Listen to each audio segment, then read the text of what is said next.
ಭಗವಂತನ ಮಹತ್ವವನ್ನು ನಮ್ಮ ಮುಂದೆ ಜಗನ್ನಾಥದಾಸರು ತಿಳಿಸಿಕೊಡ್ತಾ ಇದ್ದಾರೆ. ಭಗವಂತ ಪ್ರಾಣದೇವರು ಯಾವ ರೀತಿಯಾಗಿ ದೇಹದಲ್ಲಿದ್ದುಕೊಂಡು ತಾವು ಎಲ್ಲ ಕ್ರಿಯೆಗಳನ್ನು ಮಾಡ್ತಾ ಇದ್ದಾರೆ ಎಂಬ ವಿಚಾರವನ್ನು ಜಗನ್ನಾಥದಾಸರು ನಮ್ಮ ಮುಂದೆ ಬಹಳ ಚೆನ್ನಾಗಿ ಅದನ್ನು ತಿಳಿಸಿಕೊಟ್ರು. ಈಗ ಜಗನ್ನಾಥದಾಸರು ಮುಂದೆ ಏನು ಹೇಳುತ್ತಾರೆ ಅಂತ ಕೇಳಿದರೆ, ಭಗವಂತನ ನಾಮಸ್ಮರಣೆಗಿರುವಂತಹ ಮಹತ್ವ, ಯಾಕೆ ನಾವು ಭಗವಂತನನ್ನು ಚಿಂತನೆ ಮಾಡಬೇಕು, ಭಗವಂತನ ನಾಮದ ಸ್ಮರಣೆಯನ್ನು ಯಾಕೆ ಮಾಡಬೇಕು ಎಂಬುದಾಗಿ ಅದಕ್ಕೋಸ್ಕರನೇ ಒಂದು ಪ್ರತ್ಯೇಕವಾಗಿ ನಾಮಸ್ಮರಣ ಸಂಧಿ ಅಂತ ಹೇಳಿಕೊಂಡು ಜಗನ್ನಾಥದಾಸರು ಅದನ್ನು ತಿಳಿಸಿಕೊಡ್ತಾ ಇದ್ದಾರೆ.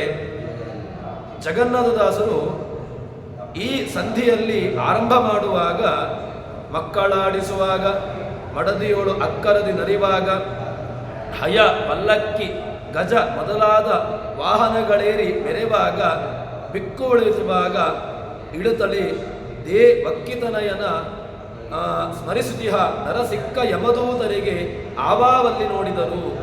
ಭಗವಂತನ ನಾಮಸ್ಮರಣೆಯ ಮಹತ್ವವನ್ನು ತುಂಬ ಅದ್ಭುತವಾಗಿ ಹೇಳುತ್ತಾರೆ. ಆಚಾರ್ಯ ಮಧ್ವರು ಕೂಡ ಅದನ್ನು ತಿಳಿಸಿಕೊಡ್ತಾರೆ. ನಾರಾಯಣೋಸ್ತಿ ನಾಮಸ್ತಿ ಯವಾಗಸ್ತಿ ವಶವರ್ತಿನಿ ತಥಾಪಿ ನರಕೆ ಗೋರೆ ಪತಂತಿ ಹೇತದದ್ಭುತಂ ಎಂಬಂತಹ ಮಾತನ್ನು ಹೇಳುತ್ತಾರೆ. ಅಷ್ಟು ಮಾತ್ರವಲ್ಲದೆ ನಾರಾಯಣೋ ನಾಮ ನರೋದರಾಣ ಪ್ರಸಿದ್ಧ ಚೋರ ಅಜಿತ ಪೃಥಿವ್ಯಾಂ ಅನೇಕ ಜನ್ಮಾರ್ಜಿತ ಪಾಪ ಸಂಚಯಂ ಹರತ್ಯಶೇಷಂ ಸ್ಮೃತ ಮಾತ್ರ ಏವ, ಇಂತಹ ಅತ್ಯದ್ಭುತವಾದಂತಹ ಮಾತುಗಳನ್ನು ನಮಗೆ ಹೇಳ್ತಾರೆ.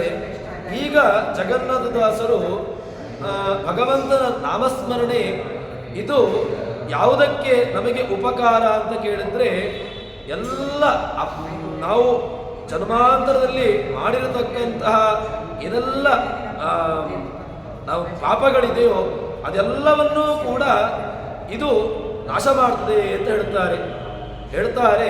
ಆರಂಭದ ಮಾತನ್ನು ಹೇಳ್ತಾರೆ, ಮಕ್ಕಳಾಡಿಸುವಾಗ ಅಂತ. ನಾವು ಇದನ್ನೇ ಆಚಾರ್ಯ ಮಧ್ವರು ಕೂಡ ನಮಗೆ ಸದಾಚಾರ ಸ್ಮೃತಿಯಲ್ಲಿ ಹೇಳ್ತಾರೆ. ಏನು ಅಂತ ಕೇಳಿದ್ರೆ, ಸ್ಮರ್ತವ್ಯ ಸತತಂ ವಿಷ್ಣು ವಿಸ್ಮರ್ತವ್ಯೋ ನ ಜಾತುಚಿತ್ ಸರ್ವೇ ವಿಧಿ ನಿಷೇಧಾಸ್ಯು ಏತಯೋರೇವ ಕಿಂಕರಾಹ ಅಂತ ಹೇಳಿಕೊಂಡು ಆಚಾರ್ಯರು ನಮಗೆ ಒಂದು ದೊಡ್ಡ ಚಿಂತನೆಯನ್ನು ಕೊಡ್ತಾರೆ. ಏನು ಅಂತ ಕೇಳಿದ್ರೆ, ಸ್ಮರ್ತವ್ಯ ಸತತಂ ವಿಷ್ಣು, ಯಾರನ್ನ ಸ್ಮರಣೆ ಮಾಡಬೇಕು ಅಂತ ಕೇಳಿದ್ರೆ ಸದಾ ಕಾಲದಲ್ಲೂ ಕೂಡ ಭಗವಂತನ ಸ್ಮರಣೆ.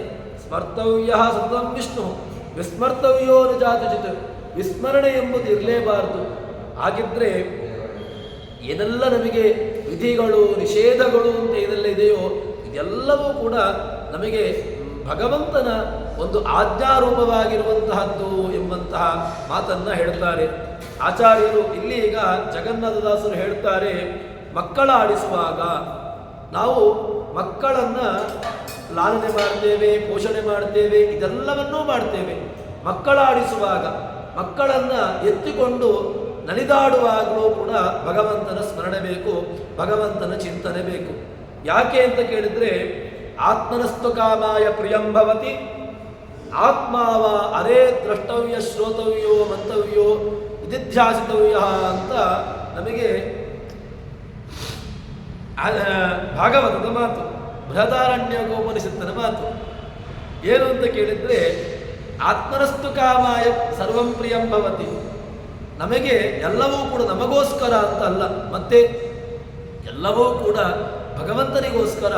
ಆತ್ಮನಸ್ತು ಕಾಮಾಯ ಸರ್ವಂ ಪ್ರಿಯಂ ಭವತಿ ಆತ್ಮಾವ ಅರೇ ದ್ರಷ್ಟವ್ಯ ಶ್ರೋತವ್ಯೋ ಮಂತವ್ಯೋ ನಿಧಿಧ್ಯಾಸಿತವ್ಯ, ಯಾರನ್ನ ಶ್ರವಣ ಮಾಡಬೇಕು, ಯಾರನ್ನ ಮನನ ಮಾಡಬೇಕು, ಯಾರನ್ನ ಧ್ಯಾನ ಮಾಡಬೇಕು ಅಂತ ಕೇಳಿದರೆ ಅದಕ್ಕೆ ಹೇಳ್ತಾರೆ, ಆತ್ಮ ಸ್ವಾಮಿ, ಅವನೇ ಜಗತ್ತಿನ ಸ್ವಾಮಿಯಾಗಿರತಕ್ಕಂಥವನನ್ನ ಶ್ರವಣ ಮಾಡು, ಮನನ ಮಾಡು, ಧ್ಯಾನ ಮಾಡು ಅಂತ ಹೇಳ್ತಾರೆ. ಆದ್ದರಿಂದ ಏನಾಯ್ತು ಈಗ ಅಂತ ಕೇಳಿದ್ರೆ, ಮಕ್ಕಳ ಆಡಿಸುವಾಗ ನಾವು ಏನೆಲ್ಲ ಆ ಮಕ್ಕಳನ್ನು ಕುರಿತು ನಾವು ಮಾಡ್ತೇವೆಯೋ ಆ ಕಾಲದಲ್ಲಿಯೂ ಕೂಡ ಭಗವಂತನ ಪ್ರಜ್ಞೆ ಇರಬೇಕು. ಅಷ್ಟು ಮಾತ್ರವಲ್ಲದೆ ಮಡದಿಯೊಳಕ್ಕರದಿ ನಲಿವಾಗ ದಾರಾನ್ನ ಸುತಾನ್ನ ಪ್ರಿಯಾನ್ನ ಪ್ರಾಣಾನ್ನ ಪರಸ್ಮೈ ಸನ್ಯವೇದಯತ್. ನಮಗೆ ಎಲ್ಲವೂ ಕೂಡ ಯಾರು ಕೊಟ್ಟದ್ದು, ಎಲ್ಲಿಂದ ಬಂದದ್ದು ಅಂತ ಕೇಳಿದ್ರೆ ಅದು ಭಗವದ್ದತ್ತವಾದದ್ದು. ಭಗವಂತ ಅಲ್ಲದೆ ಬೇರೆ ಎಲ್ಲಿಂದಲೂ ಕೂಡ ನಮಗೆ ಸಿಕ್ಕಿದ್ದಿಲ್ವೇ ಇಲ್ಲ. ಆದ್ದರಿಂದ ಭಗವಂತನನ್ನು ಎಲ್ಲದಕ್ಕಿಂತಲೂ ಕೂಡ ಅವಶ್ಯಕವಾಗಿ ನಾವು ಅವನನ್ನು ಶ್ರವಣ ಮಾಡಬೇಕು, ಮನನ ಮಾಡಬೇಕು. ಮಕ್ಕಳಾಡಿಸುವಾಗ ಮಡದಿಯೊಳಕ್ಕರದಿ ನಲಿಯುವಾಗ ಹೆಂಡತಿಯ ಜೊತೆಗೆ ತುಂಬ ಸಂತಸದಿಂದ ಇರ್ತೇವೆ. ಆ ಸಂಭ್ರಮದ ಕಾಲದಲ್ಲಿಯೂ ಕೂಡ ಭಗವಂತನ ಸ್ಮರಣೆ ಬೇಕು ಅಂತ ಹೇಳುತ್ತಾರೆ. ಯಾಕೆ ಅಂತ ಕೇಳಿದ್ರೆ ಅದಕ್ಕೆ ಗರುಡ ಪುರಾಣದ ಮಾತು ಕೂಡ ಎಲ್ಲವನ್ನೂ ಹೇಳ್ತಾರೆ. ಪುತ್ರಾದೀನಾಂ ಚುಂಬನೆ ಚೈವ ಕಾಲೇ ಸುವೇಣುಹಸ್ತಂ ಸಂಸ್ಮರೇತ್ ಕೃಷ್ಣಮೇವ ಸುಸಂಗಕಾಲೇ ಸಸ್ತ್ರಿಯಶ್ಚೈವ ನಿತ್ಯಂ ಗೋಪಿ ಕುಚದ್ವಂದ್ವ ವಿಲಾಸಿತಂ ಹರಿಂ. ಭಗವಂತನನ್ನ ಸ್ಮರಣೆ ಮಾಡಬೇಕು ಅಂತ ನಮಗೆ ಒಂದು ದೊಡ್ಡ ದಾರಿಯನ್ನು ಹಾಕಿಕೊಡ್ತಾರೆ. ಅದಾದ ಮೇಲೆ ಶೃಣ್ವನ್ ಗೃಣನ್ ಸಂಸ್ಮರಂತ್ಯಶ್ಚ ಚಿಂತಯನ್ ನಾಮಾನಿ ರೂಪಾಣಿ ಚ ಮಂಗಲಾನಿ ಕ್ರಿಯಾಸು ಯಸ್ತ್ವಚರಣಾರವಿಂದಯೋ ಅಪಾವಿಷ್ಟಚಿತ್ತೋ ನಭವಾಯ ಕಲ್ಪತೆ. ಯಾರ ಮನಸ್ಸು ಸದಾ ಕಾಲದಲ್ಲೂ ಕೂಡ ಭಗವಂತನ ಚಿತ್ತದಲ್ಲಿ ತ್ವಚ್ಚರಣಾರವಿಂದ, ಯಾರ ಮನಸ್ಸು ಭಗವಂತನ ಚರಣಾರವಿಂದಗಳಲ್ಲಿ ಸದಾ ಕಾಲದಲ್ಲಿಯೂ ಕೂಡ ಅನುಶಕ್ತವಾಗಿದೆಯೋ ಅಷ್ಟು ಮಾತ್ರವಲ್ಲದ ಶೃಣ್ವನ್ ಗೃಣನ್ ಸಂಸ್ಮರಂತ್ಯಶ್ಚ, ತಾನು ಏನನ್ನ ಹುಟ್ಟುವಾಗ ಹಿಡಿದುಕೊಳ್ಳುವಾಗ ಎಲ್ಲ ಕಾಲದಲ್ಲೂ ಕೂಡ ಭಗವಂತನ ಸ್ಮರಣೆ, ಭಗವಂತನ ಚಿಂತನೆ ಇರಬೇಕು. ನಾಮಾನಿ ರೂಪಾಣಿ ಚ ಮಂಗಲಾನಿ, ಭಗವಂತನ ನಾಮವನ್ನ, ಭಗವಂತನ ರೂಪವನ್ನ, ಭಗವಂತನ ಸರ್ವ ಮಂಗಲಮಯವಾದಂತಹ ಚಿಂತನೆಯನ್ನ ನಮ್ಮಲ್ಲಿ ಇರಿಸಿಕೊಳ್ಳಬೇಕು ಅಂತ ಹೇಳ್ತಾರೆ. ಸರ್ವಕ್ರಿಯಾಸು, ಎಲ್ಲ ಕ್ರಿಯೆಗಳನ್ನು ಮಾಡ್ತಾನೆಯೋ ಆ ಎಲ್ಲ ಕ್ರಿಯೆಗಳಲ್ಲಿಯೂ ಕೂಡ ಭಗವಂತನ ಸ್ಮರಣೆ, ಭಗವಂತನ ಚಿಂತನೆ ಇರಬೇಕು ಅಂತಾಯಿತು. ಆದ್ದರಿಂದ ಚರಣಾರವಿಂದಯೋ ಅಪಾವಿಷ್ಟಚಿತ್ತ ನ ಭವಾಯ ಕಲ್ಪತೆ. ಅವನು ಯಾವತ್ತೂ ಕೂಡ ಮತ್ತೆ ಪುನಃ ಭವದ ಸಂಸರ್ಗಕ್ಕೆ, ಭವದ ಸಂಪರ್ಕಕ್ಕೆ ಬರೋದಿಲ್ಲ ಅಂತ ಹೇಳ್ತಾರೆ. ಆದ್ದರಿಂದ ನಾವು ಮುಖ್ಯವಾಗಿ ಭಗವಂತನ ಅನುಸಂಧಾನ, ಎಲ್ಲದಕ್ಕೂ ಕೂಡ ತಾರಕ ಯಾವುದು, ನಾವು ಇದರಿಂದ ಈ ಭವದಿಂದ ನಾವು ಇಲ್ಲಿಂದ ಹೋಗಬೇಕು, ಇಲ್ಲಿಂದ ನಾವು ಮುಂದೆ ಹೋಗಬೇಕು ಅಂತ ಅಂದರೆ ಅದಕ್ಕಿರತಕ್ಕಂತಹ ಒಂದೇ ಒಂದು ಮಾರ್ಗ, ಅದು ಭಗವಂತನ ಸ್ಮರಣೆ, ಭಗವಂತನ ಚಿಂತನೆ. ಇದನ್ನು ಯಾರು ಮಾಡ್ತಾನೆಯೋ ಇದಕ್ಕೆ ಮಡದಿಯ ಜೊತೆಗಿರುವಾಗ ಅಂತಾಯಿತು. ಅದಾದ ಮೇಲೆ ಹಯ ಪಲ್ಲಕ್ಕಿ ಗಜನ ಮೊದಲಾದ ತನಗೆ ಒಳ್ಳೆಯ, ಕೆಲವು ಸಂದರ್ಭದಲ್ಲಿ ಒಳ್ಳೆಯ ರೀತಿಯಾದಂತಹ ಭೋಗವನ್ನು ಭಗವಂತ ಕೊಡ್ತಾನೆ. ಒಂದು ಕಾಲದಲ್ಲಿ ಮೆರೆಸುವೆ ಅಂತ ಹೇಳಿಕೊಂಡು ಬೇಕಾದಷ್ಟು ಒಂದು ಕಾಲದಲ್ಲಿ ನಮ್ಮನ್ನು ಎತ್ತರಕ್ಕೇರಿಸ್ತಾನೆ. ಆ ಕಾಲದಲ್ಲಿಯೂ ಕೂಡ ಭಗವಂತನ ಸ್ಮರಣೆ, ಭಗವಂತನ ಚಿಂತನೆ. ಯಾಕೆ ಅಂತ ಕೇಳಿದ್ರೆ ಅದು ಆ ಏನು ಮಾನಗಳು, ಏನು ಆ ಎಲ್ಲ ಸಕಲವಾದಂತಹ ಸೌಭಾಗ್ಯಗಳು ಏನು ಲಭಿಸಿದೆ ಅದು ತನ್ನದ್ದಲ್ಲ, ತನ್ನಿಂದ ದೊರಕಿದ್ದಲ್ಲ. ಮತ್ತು ಭಗವಂತನಿಗೆ ಆ ಎಲ್ಲ ಗೌರವಗಳು ಕೂಡ ಸಿಕ್ಕಿದ್ದು ಅಂತ ಎಂಬಂತಹ ಚಿಂತನೆ. ಆದ್ದರಿಂದ ಜಗನ್ನಾಥದಾಸರು ಹೇಳುವಂತಹದ್ದು, ಮಕ್ಕಳಾಡಿಸುವಾಗ ಮಡದಿಯೋಳು ಅಕ್ಕರದಿ ನಲಿಯುವಾಗ ಹಯ ಪಲ್ಲಕ್ಕಿ ಗಜ ಮೊದಲಾದ ವಾಹನವೇರಿ ಮೆರೆವಾಗ.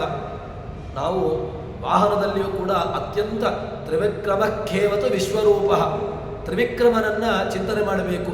ಎಲ್ಲಿ ಆಕಾಶದಲ್ಲಿ, ಆಕಾಶದ ಮಾರ್ಗದಲ್ಲಿ ನಾವು ಏನಾದರೂ ಸಂಚಾರವನ್ನು, ಅಥವಾ ಆಕಾಶ ಮಾರ್ಗ ಒಂದೇ ಅಲ್ಲ, ಯಾವುದೇ ಆಗಲಿ ಒಂದು ನಾವು ಮನೆಯನ್ನು ಬಿಟ್ಟು ಹೊರಕ್ಕೆ ಬಂದಿದ್ದೇವೆ ಅಂತ ಹೇಳಿದರೆ ಭಗವಂತ ನಮಗೆ ಉಭಯೋ ಪಾರ್ಶ್ವಯೋರಾಸ್ತಂ ಸಶರೋ ರಾಮಲಕ್ಷ್ಮಣೋ ಅಂತ ನಾವು ನಿತ್ಯದಲ್ಲಿಯೂ ಕೂಡ ನಾವು ಚಿಂತನೆ ಮಾಡಬೇಕು. ಉಭಯೋ ಪಾರ್ಶ್ವಯೋರಾಸ್ತ, ಎರಡೂ ಕಡೆಗಳಲ್ಲಿಯೂ ಕೂಡ ನನಗೆ ರಕ್ಷಕನಾಗಿ ರಾಮಲಕ್ಷ್ಮಣರು ನನ್ನನ್ನು ಅನುಗ್ರಹಿಸಲಿ ಎಂಬಂತಹ ಮಾತನ್ನು ನಾವು ಚಿಂತನೆ ಮಾಡಬೇಕು. ಅದಕ್ಕೋಸ್ಕರವಾಗಿ ಜಗನ್ನಾಥದಾಸರು ಹೇಳ್ತಾರೆ, ಗಜ ಹಯ ಪಲ್ಲಕ್ಕಿ ಗಜಲ ಮೊದಲಾದ ವಾಹನವೇರಿ ಮೆರೆವಾಗ ಏನು ಸಂಭ್ರಮ, ಮೆರೀತಾನೆ. ಆ ಮೆರೆಯುವಿಕೆ ತನಗೆ ಸಿಕ್ಕಿದ್ದಲ್ಲ, ಮತ್ತೆ ಭಗವಂತ ನನಗೆ ಅನುಭವಿಸುವಂತೆ ಮಾಡಿದ್ದಾನೆ ಎಂಬ ದೊಡ್ಡ ಚಿಂತನೆ ನಮಗಿರಬೇಕು. ಹಯ ಪಲ್ಲಕ್ಕಿ ಮೊದಲ ವಾಹನಗಳೇ ಏರಿ ಮೆರೆವಾಗ, ಬಿಕ್ಕುಳಿಸುವಾಗ, ಆಕಳಿಸುವಾಗ, ಏನೋ ಕೆಲವು ಸಂದರ್ಭದಲ್ಲಿ ಬಿಕ್ಕಳಿಕೆ, ಆಕಳಿಸುವಿಕೆ ಇತ್ಯಾದಿಗಳು ಬಂತು ಅಂತಾದರೆ ಆವಾಗ ಭಗವಂತನ ಸ್ಮರಣೆ ಸದಾಕಾಲದಲ್ಲೂ ಕೂಡ. ಯಾಕೆ ಇಷ್ಟು ಭಗವಂತನನ್ನು ಸ್ಮರಣೆ ಮಾಡ್ತಾರೆ ಅಂತ ಭಗವಂತನ ಸ್ಮರಣೆಗೆ ಮಹತ್ವ ಕೊಡ್ತಾರೆ ಅಂತ ಕೇಳಿದರೆ, ನಾವು ಆ ಭಗವಂತನ ಚಿತ್ತವನ್ನು, ಭಗವಂತನ ಸ್ಮರಣೆಯನ್ನು ಬಿಟ್ಟು ಒಂದು ಕ್ಷಣ ನಾವಿದ್ದೆವು ಅಂತ ಹೇಳಿದ್ರೆ ಆ ಕ್ಷಣದಲ್ಲಿ ನಮ್ಮನ್ನು ಯಮ ಕೊಂಡೋದ ಅಂತಾದರೆ, ಭಗವಂತನ ಸ್ಮರಣೆ ಇಲ್ಲದ ಕಾಲದಲ್ಲಿ ಯಮ ನಮ್ಮನ್ನು ಪ್ರಾಣವನ್ನು ಅಪಹಾರ ಮಾಡಿದ ಅಂತ ಹೇಳಿದರೆ ಆವಾಗ ಅದಕ್ಕೋಸ್ಕರವಾಗಿ ಹೇಳುವಂತಹದ್ದು ಸದಾಕಾಲದಲ್ಲೂ ಕೂಡ ಭಗವಂತನ ಸ್ಮರಣೆ ಎಂಬುದು ಅತೀ ಅವಶ್ಯಕ. ಬಿಕ್ಕಳಿಸುವಾಗ ದೇವಕೀತನಯನ, ಯಾರನ್ನು ಸ್ಮರಣೆ ಮಾಡಬೇಕು? ದೇವಕಿಯ ಮಗನಾಗಿರತಕ್ಕಂತಹ ಭಗವಂತನನ್ನು ಸ್ಮರಣೆ ಮಾಡಬೇಕು. ಸರಿ, ಭಗವಂತನ ಸ್ಮರಣೆ ಮಾಡಿದರೆ ಏನಾದರೂ ಉಪಕಾರ ಉಂಟಾ? ಇಲ್ಲ. ದೇವರ ಸ್ಮರಣೆ ಎಲ್ಲರೂ ಮಾಡ್ತಾರೆ, ಏನು ಉಪಯೋಗ? ಉಪಯೋಗವೇ ಇಲ್ಲ. ಭಾಗವತವೂ ಹೇಳ್ತದೆ, ಗರುಡ ಪುರಾಣವೂ ಹೇಳ್ತದೆ, ಬೇರೆ ಬೇರೆ ಪುರಾಣಗಳು, ಉಪನಿಷತ್ತುಗಳು, ವೇದಗಳು ಹೇಳ್ತದೆ. ಹೇಳಿದ್ದನ್ನು ಏನು ಪ್ರಯೋಜನ, ಏನೂ ಉಪಯೋಗವಿಲ್ಲ ಅಂತ ಹೇಳಿದರೆ ಹಾಗಾಗೋದಿಲ್ಲ. ದೇವಕೀತನಯನ ಸ್ಮರಿಸುತಿಹ, ಅವನಿಗೇನಾಗ್ತದೆ ಅಂತ ಕೇಳಿದ್ರೆ, ನರ ಸಿಕ್ಕ ಯಮದೂತನಿಗೆ ಅವನು ವಶನಾಗುವುದಿಲ್ಲ. ಯಮದೂತನ ವಶನಾಗುವುದಿಲ್ಲ ಅಂತ ಹೇಳಿದ್ರೆ ಮತ್ತೆ ಯಮನ ಪಟ್ಟಣವನ್ನು ಸೇರುವುದಿಲ್ಲ. ಯಮನ ಪಟ್ಟಣ ಯಾವುದು? ನರಕ. ನರಕದ ದುಃಖವನ್ನು ಅನುಭವಿಸುವುದಿಲ್ಲ ಅಂತ.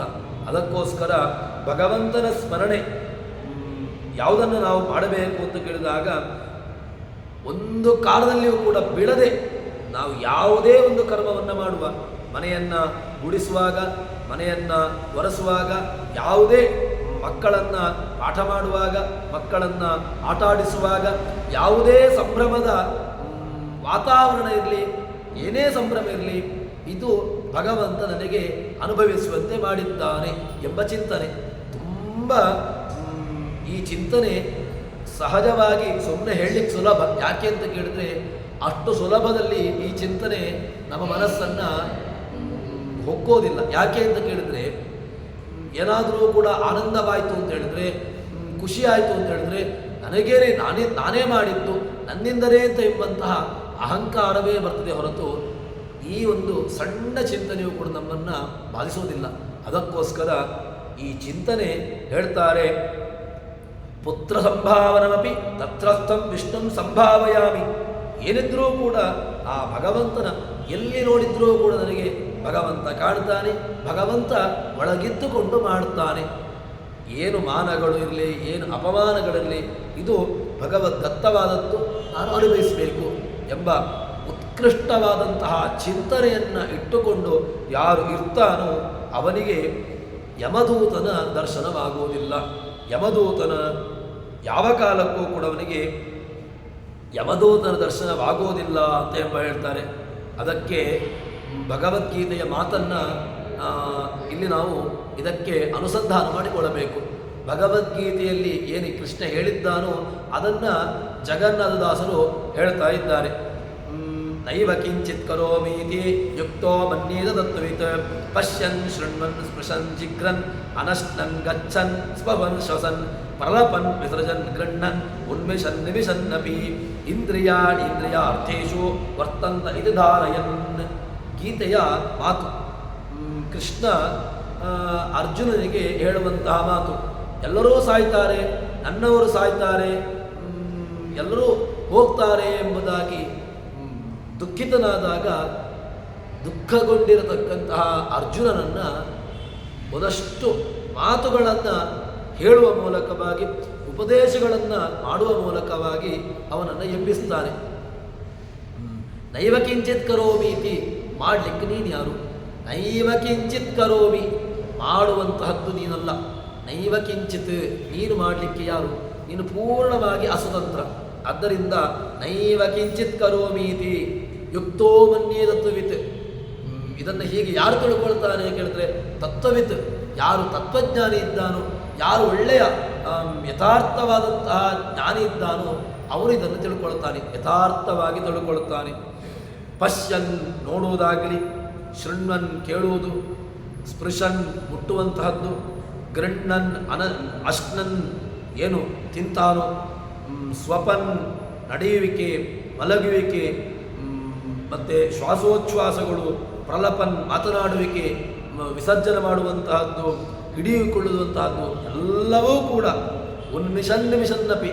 ನೀನು ಕಣ್ಣನ್ನು ರೆಪ್ಪೆಯನ್ನು ಮುಚ್ಚಿತಿ, ಕಣ್ಣ ರೆಪ್ಪೆಯನ್ನು ತೆಗೆತಿ, ಇದೆಲ್ಲವೂ ಕೂಡ ನಾನು ಇಂದ್ರಿಯಾಣಿ ಇಂದ್ರಿಯಾರ್ಥೇಶು ವರ್ತಂತೆ. ಎಲ್ಲ ಇಂದ್ರಿಯಗಳು ಕೂಡ ಅದರ ಒಳಗಡೆ ನಾನಿದ್ದುಕೊಂಡು ಆ ಎಲ್ಲ ಕ್ರಿಯೆಗಳನ್ನು ಮಾಡ್ತೇನೆ. ವರ್ತೇಶು ವರ್ತಂತ ಇದ್ದಾರೆಯನ್, ಆ ಎಲ್ಲ ಕ್ರಿಯೆಗಳು ಕೂಡ ನಾನು ಇದ್ದುಕೊಂಡು ಮಾಡುವಂತಹದ್ದು ಎಂಬಂತಹ ಮಾತನ್ನು ಹೇಳ್ತಾರೆ. ಆದ್ದರಿಂದ ಭಗವಂತ ನಾವು ಒಂದೊಂದು ರೂಪಗಳನ್ನು ಕೂಡ ಚಿಂತನೆ ಮಾಡಲಿಕ್ಕೆ ಹೇಳ್ತಾರೆ. ಭಾಗವತವೇ ನಮಗೆ ಇದಕ್ಕೆ ಚಿಂತನೆಗಳನ್ನು ಕೊಡ್ತದೆ. ಯಾವ ಯಾವ ಕಾಲದಲ್ಲಿ ಯಾವ ಯಾವ ರೂಪವನ್ನು ಭಗವಂತನನ್ನು ಸ್ಮರಣೆ ಮಾಡಬೇಕು ಎಂಬಂತಹ ಮಾತನ್ನು ಹೇಳ್ತಾರೆ.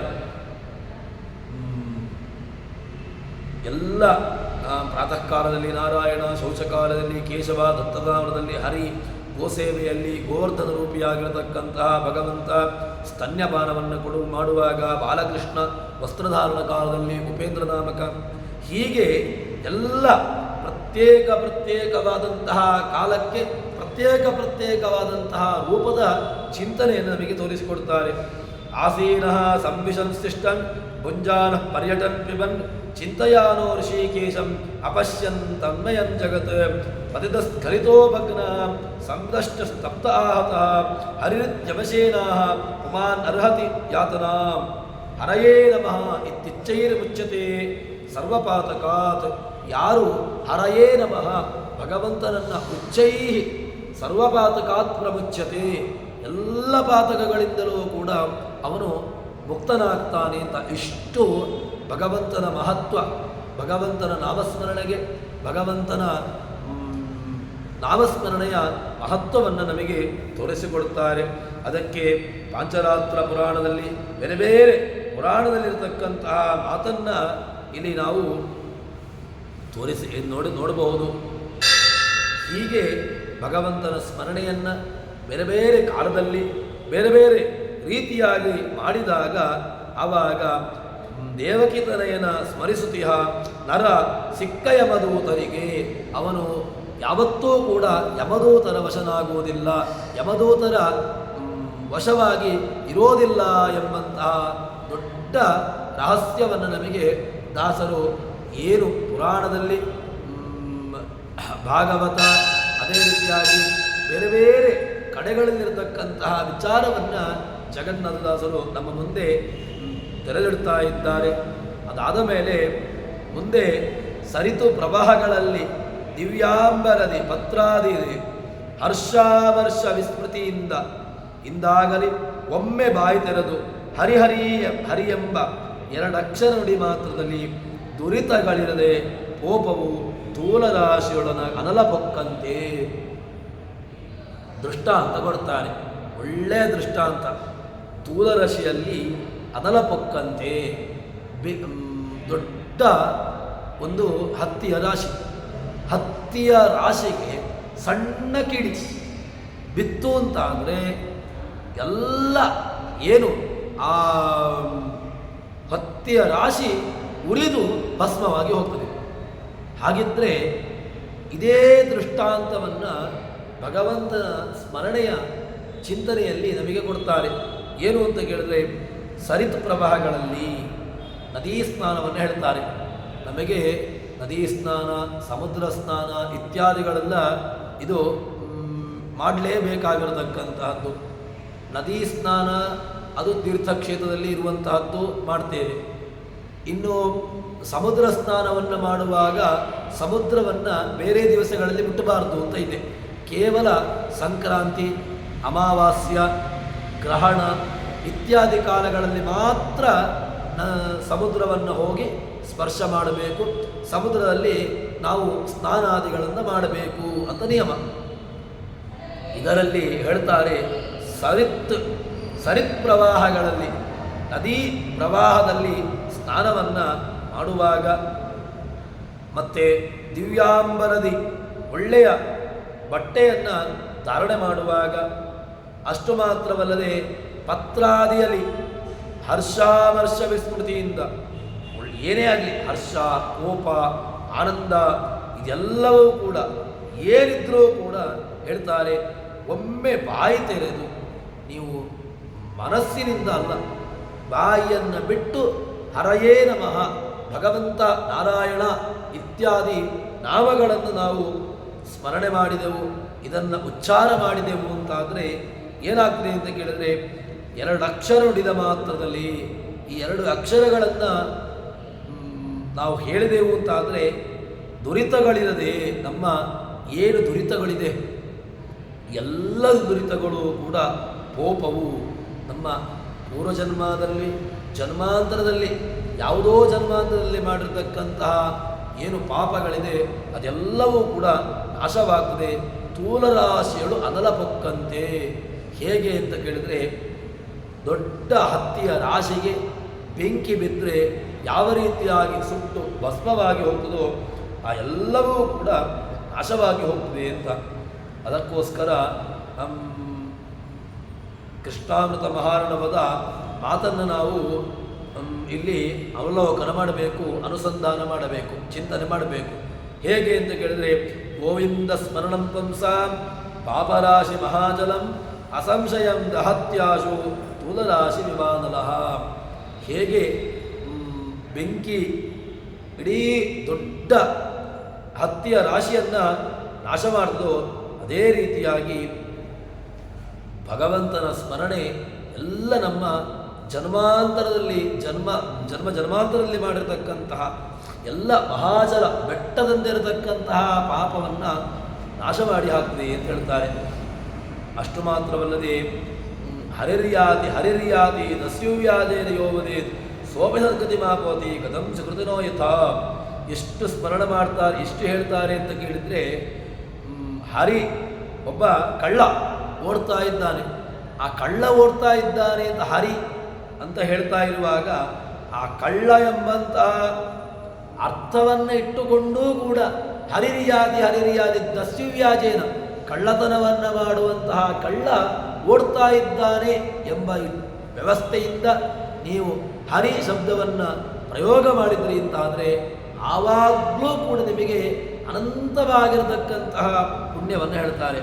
ಸೋಪಿ ಸದ್ಗತಿ ಮಾಪ್ನೋತಿ, ಆವಾಗಲೂ ಕೂಡ ಅವನು ಒಳ್ಳೆಯ ಗತಿಯನ್ನು ಹೊಂದುತ್ತಾನೆ ಅಂತ. ನಮಗೆ ದೇವರ ಸ್ಮರಣೆ, ದೇವರ ಚಿಂತನೆ ಬಹಳ ಅಪರೂಪ. ಯಾಕೆ ಅಂತ ಕೇಳಿದ್ರೆ, ಎಲ್ಲ ಕಾಲದಲ್ಲೂ ಕೂಡ ದೇವರ ಸ್ಮರಣೆಯನ್ನು ನಾವು ಬರಿಸಿಕೊಳ್ಳೋದಿಲ್ಲ, ಇಟ್ಟುಕೊಳ್ಳೋದಿಲ್ಲ. ಭಗವಂತನ ಸ್ಮರಣೆ ಅದು ನಿತ್ಯದಲ್ಲಿಯೂ ಕೂಡ ಇರಬೇಕಾಗಿರತಕ್ಕಂತಹದ್ದು. ಅಂತಹ ಭಗವಂತನ ಸ್ಮರಣೆ ಸದಾ ಕಾಲದಲ್ಲೂ ಕೂಡ ಇದ್ದುಕೊಂಡು ಅದನ್ನು ಯಾವುದೋ ಒಂದು ಕಾಲಕ್ಕೆ ಮಾಡ್ತೇನೆ, ನನಗೆ ಇವತ್ತು ಸ್ಮರಣೆ ಮಾಡಲಿಕ್ಕಾಗೋದಿಲ್ಲ, ಯಾವುದೋ ಒಂದು ಕಾಲದಲ್ಲಿ ಸ್ಮರಣೆ ಮಾಡ್ತೇನೆ, ಹಾಗಾಗೋದಿಲ್ಲ. ಭಗವಂತನ ಚಿಂತನೆ ಎಲ್ಲಿ ತನಕ ಇರಬೇಕು, ಯಾವಾಗ ತನಕ ಇರಬೇಕು ಅಂತ ಕೇಳಿದ್ರೆ ಸದಾ ಕಾಲದಲ್ಲೂ ಕೂಡ ಒಂದು ಕ್ಷಣವೂ ಕೂಡ ಬಿಡದೆ ಇರಬೇಕು ಅಂತ. ಆದ್ದರಿಂದ ಹರಿಹರಿ ಎಂಬ 2 ಅಕ್ಷರ ನುಡಿದ ಮಾತ್ರದಲ್ಲಿ ದುರಿತಗಳಿರದ ಕೋಪವು, ಅವನ ಎಲ್ಲ ದುರಿತಗಳಿದೆ ಆ ಎಲ್ಲ ದುರಿತಗಳು ಕೂಡ ಹೋಗ್ತವೆ. ಮತ್ತು ತೀರ್ಥದೇವತಾ ಸ್ಮರಣೆಯನ್ನು ಅದನ್ನು ನಾವು ಮಾಡಬೇಕು. ಭಗವಂತನ ಒಂದೊಂದು ರೂಪಗಳನ್ನು, ಒಂದೊಂದು ಚಿಂತನೆಯನ್ನು ಮಾಡಿಕೊಂಡು ನದಿಯಲ್ಲಿ ಸುಮ್ಮನೆ ಸ್ನಾನವನ್ನು ಮಾಡುವುದಲ್ಲ. ನದಿಗೆ ಹೋಗ್ತೇವೆ, ಸಮುದ್ರಕ್ಕೆ ಹೋಗ್ತೇವೆ, ನದಿ ಸಮುದ್ರ ಇತ್ಯಾದಿಗಳಿಗೆ ಹೋಗುವಾಗ ಆ ನದಿ ಸಮುದ್ರದಲ್ಲಿ ತತ್ತತ್ ಅಭಿಮಾನಿ ದೇವತೆಗಳಿರ್ತಾರೆ, ತತ್ತತ್ ರೂಪಗಳಿರ್ತವೆ. ಆ ಎಲ್ಲ ರೂಪಗಳ ಸ್ಮರಣೆ, ಭಗವಂತನ ಚಿಂತನೆ ಇದಿರಬೇಕು. ಇಲ್ಲದಿದ್ದರೆ ಏನು? ಸ್ಮರಣೆ ಇಲ್ಲದೆ ಸ್ನಾನ ಮಾಡಿದರೆ ಅದು ಸ್ನಾನ ಅಂತ ಆಗೋದಿಲ್ಲ. ಆನೆಯೂ ಸ್ನಾನ ಮಾಡ್ತದೆ. ಆನೆ ಸ್ನಾನ ಮಾಡಿಕೊಂಡು ಮತ್ತೆ ಪುನಃ ಮಣ್ಣನ್ನು ಹಾಕಿ ಕೊಡ್ತದೆ. ಇದು ಏನೂ ಸ್ಮರಣೆ ಇಲ್ಲದೆ ಹರಟೆ ಮಾಡಿಕೊಂಡು ಇತರರಲ್ಲಿ ಮಾತಾಡಿಕೊಂಡು ಯಾವುದೇ ರೀತಿಯಾಗಿರತಕ್ಕಂತಹ ಚಿಂತನೆಗಳನ್ನು ಮಾಡದೆ ತಾನು ಸ್ನಾನಾದಿಗಳನ್ನು ಮಾಡಿದ ಅಂತ ಹೇಳಿದರೆ ಏನು ಪುಣ್ಯವೂ ಇಲ್ಲ, ಯಾವುದೇ ರೀತಿಯಾಗಿರತಕ್ಕಂತಹ ಪುರುಷಾರ್ಥವೂ ಇಲ್ಲ. ಅದಕ್ಕೋಸ್ಕರವಾಗಿ ಸ್ನಾನ ಮಾಡುವಾಗ ಮೌನವಾಗಿರಬೇಕು. ಸ್ನಾನ ಮಾಡುವಾಗ ಮೌನವನ್ನು ಕಾಪಾಡಿಕೊಂಡು ಭಗವಂತನ ಸ್ಮರಣೆಯಲ್ಲಿ ಭಗವಂತನ ಸ್ನಾನ ಸಂಕಲ್ಪವನ್ನು ಮಾಡಿಕೊಂಡು ಭಗವದ್ ರೂಪವನ್ನು ಹೇಳ್ತಾರೆ. ಮುಖ್ಯವಾಗಿ ಬೇರೆ ಬೇರೆ ರೂಪಗಳನ್ನು ಇಲ್ಲಿ ಹೇಳ್ತಾ ಬರ್ತಾರೆ. ನಾರಾಯಣ ರೂಪ, ಕೇಶವ ರೂಪ, ದಂತಧಾವನದ ಕಾಲದಲ್ಲಿ ಹರಿರೂಪ, ಗೋಸೇವೆಯ ಕಾಲದಲ್ಲಿ ಗೋವರ್ಧನ ರೂಪ, ಇನ್ನು ಮಗುವಿಗೆ ಸ್ತನ್ಯಪಾನವನ್ನು ಮಾಡುವಾಗ ಬಾಲಕೃಷ್ಣ ರೂಪ, ವಸ್ತ್ರಧಾರಣವನ್ನು ಮಾಡುವಾಗ ಉಪೇಂದ್ರ ರೂಪ, ಭೋಜನ ಮಾಡುವಾಗ ಮುಕುಂದ ರೂಪ, ಹೀಗೆ ಒಂದೊಂದು ರೂಪಗಳನ್ನು, ಅಷ್ಟು ಮಾತ್ರವಲ್ಲದೆ ತಾನು ಮಕ್ಕಳನ್ನು ಮುದ್ದಿಸ್ತಾ ಇರ್ತಾನೆ, ಮಕ್ಕಳ ಜೊತೆಗೆ ಕಾಲವನ್ನು ಕಳೀತಾ ಇರ್ತಾನೆ. ಆ ಸಂದರ್ಭದಲ್ಲಿ ಕೃಷ್ಣರೂಪ, ಅಷ್ಟು ಮಾತ್ರವಲ್ಲದೆ ತನ್ನ ಮಡದಿಯ ಜೊತೆಗೆ ತಾನು ಇರುವಾಗ, ತನ್ನ ಹೆಂಡತಿಯ ಜೊತೆಗೆ ತಾನಿದ್ದಾಗ ಲಕ್ಷ್ಮೀರಮಣನಾಗಿರತಕ್ಕಂತಹ ಭಗವಂತನ ರೂಪ, ಇನ್ನು ತಾಂಬೂಲವನ್ನು ಚರ್ವಣ ಮಾಡುವಾಗ ಅನಿರುದ್ಧ ರೂಪ, ಎಲ್ಲ ರೂಪಗಳನ್ನು ಕೂಡ ನಾವು ಸ್ಮರಣೆ ಮಾಡಬೇಕು. ಇಷ್ಟು ಒಂದೊಂದು ರೂಪಗಳನ್ನು ಸ್ಮರಣೆ ಮಾಡಲಿಕ್ಕೆ ಒಂದೊಂದು ಕಾಲದಲ್ಲಿರತಕ್ಕಂತಹ ರೂಪ, ಇದಿಷ್ಟು ನಮಗೆ ಮಹತ್ವವನ್ನು ಹೇಳ್ತಾರೆ. ಇದು ಇಷ್ಟು ಮಹತ್ವವುಳ್ಳಂತಹದ್ದು. ಅದಕ್ಕೋಸ್ಕರ ಏನಾಯಿತು, ಈಗ ಈ ಚಿಂತನಾಪೂರ್ವಕವಾಗಿ ನಾವು ಯಾವುದೇ ಕ್ರಿಯೆಯಲ್ಲಿ ತೊಡಗಿಕೊಂಡೆವು ಅಂತ ಹೇಳಿದ್ರೆ ಆವಾಗ ಆ ಕ್ರಿಯೆ ಅದು ಸಾರ್ಥಕವಾಗ್ತದೆ, ಸಫಲವಾಗ್ತದೆ. ಅದಕ್ಕೋಸ್ಕರವಾಗಿ ಭಗವಂತನನ್ನು ಚಿಂತನೆ ಮಾಡಬೇಕು ಅಂತ ಹೇಳ್ತಾರೆ. ಅದಕ್ಕೆ ಸುಳಾದಿಯ ಮಾತನ್ನು ಹೇಳ್ತಾರೆ. ವಿಜಯದಾಸರು ಒಳ್ಳೆಯ ಸುಳಾದಿಯನ್ನು ಮಾಡುವಾಗ ಆ ಸುಳಾದಿಗಳೇ ನಮಗೆ ತುಂಬ ಹರಿಹರಿ ನೀನೆಂದು ಮರೆ ಹೊಕ್ಕೆ ಪರಿಪರಿ ಬಗೆಯಿಂದ ಇರದಂತೆ ಅರಿಗಳು ತರತರೊಡಗಿಸಿ ಯಾವ ರೀತಿಯಾಗಿ ನಾವು ಭಗವಂತನನ್ನು ಸ್ಮರಣೆ ಮಾಡಿಕೊಂಡು ಇದ್ದೆವು ಅಂತ ಹೇಳಿದ್ರೆ ನಮ್ಮೆಲ್ಲ ಅರಿಗಳು, ನಮ್ಮೆಲ್ಲ ಪಾಪಗಳು ಇದು ದೂರಕ್ಕೆ ಹೋಗ್ತವೆ ಎಂಬುದಾಗಿ ಹೇಳ್ತಾರೆ. ಸರಿ, ನದಿ ಹರಿಯುವಾಗ ವಸ್ತ್ರ, ಎಲೆ ಎಲ್ಲ ಕಡೆಗಳಲ್ಲಿಯೂ ಕೂಡ ಚಿಂತನೆ ಮಾಡಿಕೊಂಡು ಇತ್ತು ಅಂತಾದರೆ ಆವಾಗ ಸ್ಮರಣೆ ದೊಡ್ಡ ಮಹತ್ತರವಾದಂತಹ ರಾಶಿ, ಹತ್ತಿಯ ರಾಶಿ, ಅದನ್ನು ಹೇಗೆ ಒಂದು ಸಣ್ಣ ಕಿಡಿ ನಾಶ ಮಾಡಿ ಹಾಕಿದೋ ಅದೆಲ್ಲ ಅದೇ ರೀತಿಯಾಗಿ ನಮ್ಮ ಎಲ್ಲ ಜನ್ಮಾಂತರದ ಎಲ್ಲವನ್ನೂ ಕೂಡ ಅದು ನಾಶ ಮಾಡ್ತದೆ ಎಂಬುದಾಗಿ ಹೇಳಿ ಅದಾದ ಮೇಲೆ ಮುಂದೆ ಹೇಳ್ತಾರೆ, ಮಲಗುವಾಗಲಿ ಏಳುವಾಗಲಿ ಕುಳಿತು ಮಾತನಾಡುತ್ತಲೇ ಮನೆಯೊಳು ಕೆಲಸವ ಮಾಡುತ್ತಲೇ ಮೈ ದೊಳೆಯುವಾಗ ನಿಲ್ಲುವಾಗ ಕಲುಷ ದೂರನ ಸಕಲ ಠಾವಿಲಿ ತಿಳಿಯೇ ದತ್ತನ್ನಾಮ ರೂಪವ ಬಳಿಯಲಿಪ್ಪನು ಒಂದರೆಕ್ಷಣ ಬಿಟ್ಟಗಲನವರ. ಸ್ಮೃತ್ವಾ ವಿಷ್ಣುಂ ಸಮುತ್ಥಾಯ ಕೃತಶೌಚೋ ಯಥಾವಿಧಿ ದೌತದಂತಃ ಸಮಾಚಮ್ಯ ಸ್ನಾನಂ ಕುರ್ಯಾತ್ ವಿಧಾನದ. ಹೇಳ್ತಾರೆ, ಸ್ಮೃತ್ವಾ ವಿಷ್ಣುಂ ಸಮುತ್ಥಾಯ, ಎದ್ದೇಳುವಾಗ ಹೇಗೆ ಹೇಳಬೇಕು ಅಂತ ಕೇಳಿದ್ರೆ ಭಗವಂತನ ಸ್ಮರಣೆ. ಸ್ಮೃತ್ವಾ ವಿಷ್ಣು, ಭಗವಂತನ ಸ್ಮರಣೆಯಲ್ಲಿಯೇ ಹೇಳಬೇಕು, ಏನೇನೋ ಸ್ಮರಣೆಯಲ್ಲಿ ಹೇಳುವಂತಹದ್ದಲ್ಲ. ಅದಕ್ಕೋಸ್ಕರವಾಗಿ ನಮಗೆ ಪ್ರಾತಃ ಸ್ತೋತ್ರಗಳಲ್ಲಿ ಬೇಕಾದಷ್ಟು ರೂಪಗಳನ್ನು ಕರಾಗ್ರೇ ವಸತೆ ಲಕ್ಷ್ಮೀ, ಕರಮಧ್ಯೆ ಸರಸ್ವತಿ, ಕರಮೂಲೆ ಸ್ಥಾ ಗೌರಿ, ಪ್ರಭಾತೆ ಕರದರ್ಶನಂ, ಈ ಎಲ್ಲ ಭಗವಂತನ, ಅದೇ ರೀತಿಯಾಗಿ ಲಕ್ಷ್ಮೀದೇವಿಯ ಎಲ್ಲ ರೂಪದ ಚಿಂತನೆಯನ್ನು ನಮಗೆ ತೋರಿಸಿಕೊಡುತ್ತಾರೆ. ಮಲಗುವಾಗ ಏಳುವಾಗ ಎಲ್ಲರ ಸಮಯ, ನಮ್ಮ ಮನೆಯವರ ಜೊತೆಗೆ ಸಮಯವನ್ನು ಕಳೀತಾ ಇರುವಾಗ, ಮನೆಯೊಳಗೆ ಕೆಲಸವನ್ನು ಮಾಡುವಾಗ, ಸ್ನಾನ ಮಾಡುವಾಗ, ತಿನ್ನುವಾಗ, ಪಾಪದೂರ ಕಲುಷಂ ಪ್ರಜನೈನೋಘ, ಕಲುಷದೂರನಾಗಿರ್ತಕ್ಕಂತಹ, ಕಲ್ಮಶದೂರನಾಗಿರ್ತಕ್ಕಂತಹ ನಾರಾಯಣ ರೂಪಿ ಅರ ದೂರ, ಯಾರು ದೋಷಗಳು, ದೋಷ ಯಾರಲ್ಲಿ ಇಲ್ಲವೋ ಅಂತಹ ದೋಷ ದೂರನಾಗಿರತಕ್ಕಂತಹ ಭಗವಂತನನ್ನು ಸರ್ವತ್ರ ಸ್ಮರಣೆ ಎಲ್ಲ ಕಾಲದಲ್ಲೂ ಕೂಡ ಮಾಡ್ತಾ ಇರಬೇಕು. ವಿಜಯದಾಸರು ನಾಮವೇ ಕಾಯ್ದು, ನಾಮವೇ ಉಳಿಪುದು, ನಾಮವೇ ಸರ್ವತ್ರ ಪವಿತ್ರ ಮಾಡುವುದು.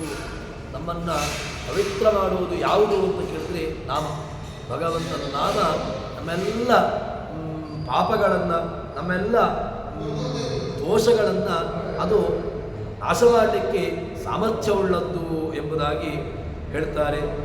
ಹೀಗೆ ಆ ಪಾಪದೂರನಾಗಿರತಕ್ಕಂತಹ ಭಗವಂತ ತತ್ತನ್ನಾಮ ರೂಪವ ಬಳಿಯಲಿಪ್ಪನು ಅಂಥವರ ಜೊತೆಗಿರ್ತಾನೆ ಭಗವಂತ. ಸದಾ ಕಾಲದಲ್ಲೂ ಕೂಡ ಯಾರ ಚಿಂತನೆ, ಯಾರ ಮನಸ್ಸು ಭಗವಂತನಲ್ಲಿ ಲೀನವಾಗಿರ್ತದೋ, ಯಾರ ಮನಸ್ಸು ಒಂದು ಅರಕ್ಷಣವೂ ಕೂಡ ಭಗವಂತನನ್ನು ಬಿಟ್ಟು ಹೋಗೋದಿಲ್ವೋ ಅಂಥವನ ಜೊತೆಗೆ ಭಗವಂತನಿರ್ತಾನೆ. ಇದ್ದುಕೊಂಡು ಭಗವಂತ ಏನು ಮಾಡ್ತಾನೆ ಅಂತ ಕೇಳಿದ್ರೆ, ನಮ್ಮ ಎಲ್ಲ ದೋಷಗಳನ್ನು ತತ್ತ ನಾಮರೂಪವ ಬಳಿಯಲಿಪ್ಪನು ನಮ್ಮ ಜೊತೆಗಿರ್ತಾನೆ. ಆಸೇನಸ್ಯ ಚಾನಸ್ಯ ತಿಷ್ಟತೋ ವ್ರಜತೋಪಿವ ನಮಸ್ವ ಪುಂಡರೇಕಾಕ್ಷ ನರಸಿಂಹ ಹೃದಯೇ ಮಮ. ಇದಕ್ಕೆ ಮಾತನ್ನು ನಾವು ನೋಡೋದು ಅಂತ ಅಂದರೆ, ಆಸೀನಸ್ಯ ಶಯಾನಸ್ಯ ಇರುವಾಗ, ಇದ್ದು ಕೂತುಕೊಂಡಿರುವಾಗ, ಮಲಗಿಕೊಂಡಿರುವಾಗ, ನಡೆದುಕೊಂಡು ಹೋಗುವಾಗ, ಹೀಗೆ ಎಲ್ಲ ಕಡೆಗಳಲ್ಲೂ ಕೂಡ ನಾವು ಆ ಭಗವಂತನ ಚಿಂತನೆಯನ್ನು ನಡೆಸಬೇಕು. ತಿಷ್ಟತೋ ವ್ರಜತೋಪಿವ ರಮಸ್ವ ಪುಂಡರೀಕಾಕ್ಷ, ಆ ಪುಂಡರೀಕಾಕ್ಷನಾದಂತಹ ಪರಮಾತ್ಮನನ್ನು ಚಿಂತನೆ ನಡೆಸಿಕೊಂಡು ನರಸಿಂಹ ಹೃದಯೇವ, ಭಗವಂತನನ್ನು ಚಿಂತನೆ ನಮ್ಮ ಹೃದಯದಲ್ಲಿ ಸದಾ ಕಾಲದಲ್ಲೂ ಇಡಬೇಕು ಅಂತಾಯಿತು. ಅದಕ್ಕೆ ಸಾಂಕೇತ್ಯಂ ಪಾರಿಹಾಸಂ ಸ್ತೋಮಂ ಹೇಳನಮೇವ ವೈಕುಂಠ ನಾಮಗ್ರಹಣೆ ಅಶೇಷಾಗಹರಂ ವಿದು. ಅಶೇಷವಾಗಿರತಕ್ಕಂತಹ ಅಶೇಷವಾದಂತಹ ನಮ್ಮ ಏನು ಅಘಗಳಿದೆ, ಆ ಅಘವನ್ನು ನಾಶ ಮಾಡಲಿಕ್ಕೆ ಸಾಮರ್ಥ್ಯವುಳ್ಳದ್ದು ಅಂತ ಹೇಳ್ತಾರೆ. ಇದಕ್ಕೆ ಸರ್ವಥಾ ಅಗಹರಂ ವಿಷ್ಣೋರ್ ನಾಮ ತದ್ಭಕ್ತಿಪೂರ್ವಕಂ ಅಭಕ್ತ್ಯಾಹುದಾಹೃತಂ ನೈವ ಫಲದಾತ್ರ ಭವಿಷ್ಯತಿ ನಾಮಸ್ವಾಮಿತಯಾದಸ್ಯ ಸ್ಮರಣಂ ಜಾಯತೇತಃ ಭಕ್ತಸ್ಯಾತೋ ನಾಮಕೀರ್ತಿ ಸಂಕೇತಾತ್ ಅವಧೀತ ಅಜಾವಿಲೋಕ ಸ್ಮರಣಾತ್ ಭಕ್ತ್ಯಾ ಮೃತ್ಯೋರಮುಚ್ಯತೆ. ಹೇಳ್ತಾರೆ, ವಿಷ್ಣುಂ ಧ್ಯಾತ್ವೇವ ತ್ರಿಪದೀಂ ಜಯೇತ್, ವಿಷ್ಣುಂ ಧ್ಯಾಯನ್ ಅಷ್ಟಾಕ್ಷರಂ ಜಪೇತ್, ಧ್ಯಾಯನ್ನೇವಾರ್ಚಯೇತ್ ಪುಂಚೀತರದ್ಗತಂ ವಿಷ್ಣುಂ ವೇದಶಾಸ್ತ್ರ ವಿನೋದೇನ ಪ್ರೇಣಯನ್ ಪುರುಷೋತ್ತಮಂ ಸಪೇತ್ ಧ್ಯಾಯನ್ ಜನಾರ್ದನಂ ಅಂತರಾಲಿತೋ ಬದ್ವಾ ಸ್ಮರೇತ ಬಹುಶೋ ಹರಿಂ. ಹೀಗೆ ಪ್ರತ್ಯೇಕವಾಗಿ ಒಂದೊಂದು ಕ್ಷಣದಲ್ಲಿಯೂ ಕೂಡ ಭಗವಂತನ ಸ್ಮರಣೆಯನ್ನು ಇರಬೇಕು ಅಂತ. ಯಾಕೆ ಇಷ್ಟು ಮಹತ್ವವನ್ನು ಹೇಳ್ತಾರೆ ಅಂತ ಕೇಳಿದ್ರೆ, ವಿಷ್ಣು ತೀರ್ಥರು ಒಂದು ಒಳ್ಳೆಯ ಸ್ತೋತ್ರವನ್ನು ಮಾಡಿದ್ದಾರೆ. ಆ ವಿಷ್ಣು ತೀರ್ಥರ ಸ್ತೋತ್ರವನ್ನು ನಾವು ನೋಡೋದು ಅಂತ ಅಂದರೆ,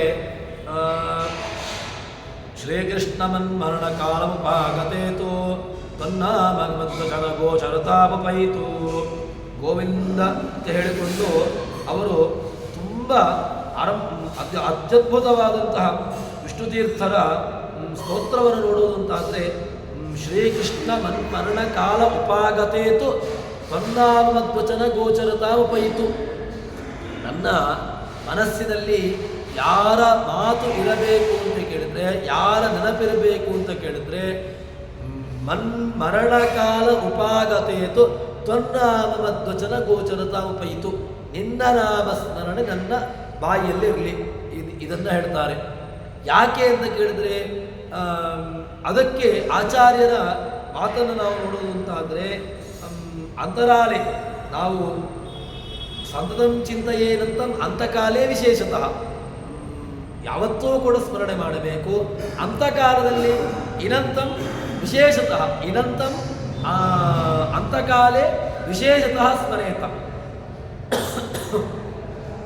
ಇನ ಸ್ವಾಮಿಯಾಗಿರತಕ್ಕಂತಹ ಅವನನ್ನು ಸ್ಮರಣೆ ಮಾಡಬೇಕು ಅಂತ ಅಷ್ಟು ತುಂಬ ಮಹಾತ್ಮ್ಯವನ್ನು ಭಗವಂತನ ಚಿಂತನೆಗೆ ನಮಗೆ ಕೊಡ್ತಾರೆ. ಸದಾಚಾರ ಸ್ಮೃತಿಯಲ್ಲಿ ಎಷ್ಟು ಸಲ ಅವರು ಚಿಂತನೆಯನ್ನು ಹೇಳಿದ್ದಾರೆ ಅಂತ ಲೆಕ್ಕ ಇಲ್ಲ. ಸ್ಮೃತ್ವಾ ವಿಷ್ಣುಂ ಸಮುತ್ಥಾಯ, ಬೆಳಿಗ್ಗೆ ಹೇಳುವಾಗ ಭಗವಂತನ ಸ್ಮರಣೆ, ಅದಾದಮೇಲೆ ಸದೇಹಸ್ತಂ ಸ್ನಾನ ಮಾಡುವಾಗ ಅಭಿಷೇಕವನ್ನು ಮಾಡಿಕೊಳ್ಳಬೇಕು. ಯಾರಿಗೋಸ್ಕರ ಅಭಿಷೇಕ ಮಾಡಿಕೊಳ್ಳಬೇಕು? ಸ್ವದೇಹಸ್ತಂ ಹರಿನ ಸ್ಮರನ್, ತನ್ನ ದೇಹಸ್ಥನಾಗಿರತಕ್ಕಂತಹ ಹರಿಯನ್ನು ಸ್ಮರಣೆ ಮಾಡಬೇಕು. ಮತ್ತು ಜಾತ್ವೈವ ತ್ರಿಪದೀಂ ಜಪೇತ್, ತ್ರಿಪದೀಂ ಜಪೇತ್, 3 ಪದದ ಗಾಯತ್ರಿಯನ್ನು ಜಪ ಮಾಡಬೇಕು. ಅದಕ್ಕೆ ಯಾರನ್ನ ತ್ರಿಪದಿ ಪ್ರತಿಪಾದ್ಯನಾದಂಥವನು ಯಾರು? ಭಗವಂತ.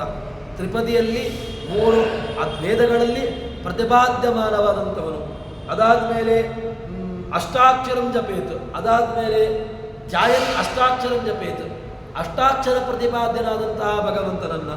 ಅದಾದ ಮೇಲೆ ಧ್ಯಾಯನ್ನೇ ವಾರ್ತೆಯೇ ಧರೆ, ಪೂಜೆಯನ್ನು ಮಾಡಬೇಕು. ಯಾರಿಗೆ ಪೂಜೆಯನ್ನು ಮಾಡಬೇಕು? ಧ್ಯಾಯನ್ನೇ ವಾರ್ತೆಯೇ ಧರೆ, ಭಗವಂತನ ಧ್ಯಾಯನ್ನ ಅಂತ ಮಾಡಬೇಕು. ಇನ್ನು ಊಟವನ್ನು ಮಾಡಬೇಕು. ಹೇಗೆ?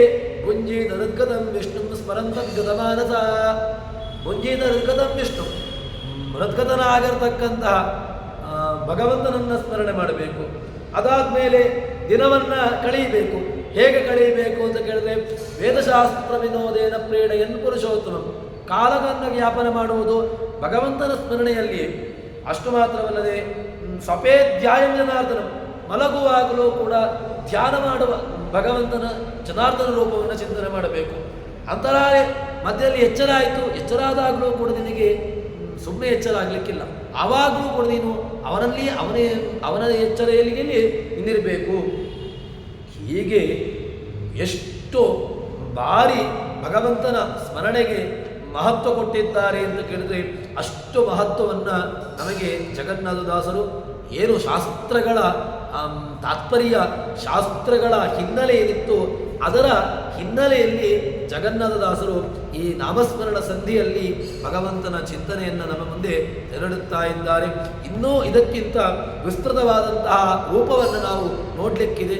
ಅದನ್ನು ಮುಂದೆ ಸೇರಿದಾಗ ನೋಡೋಣ ಅಂತ ಹೇಳುವಲ್ಲಿ ಹರಿಪ್ರಿಯತಾಂ ಶ್ರೀಕೃಷ್ಣಾರ್ಪಿತಮಸ್ತು.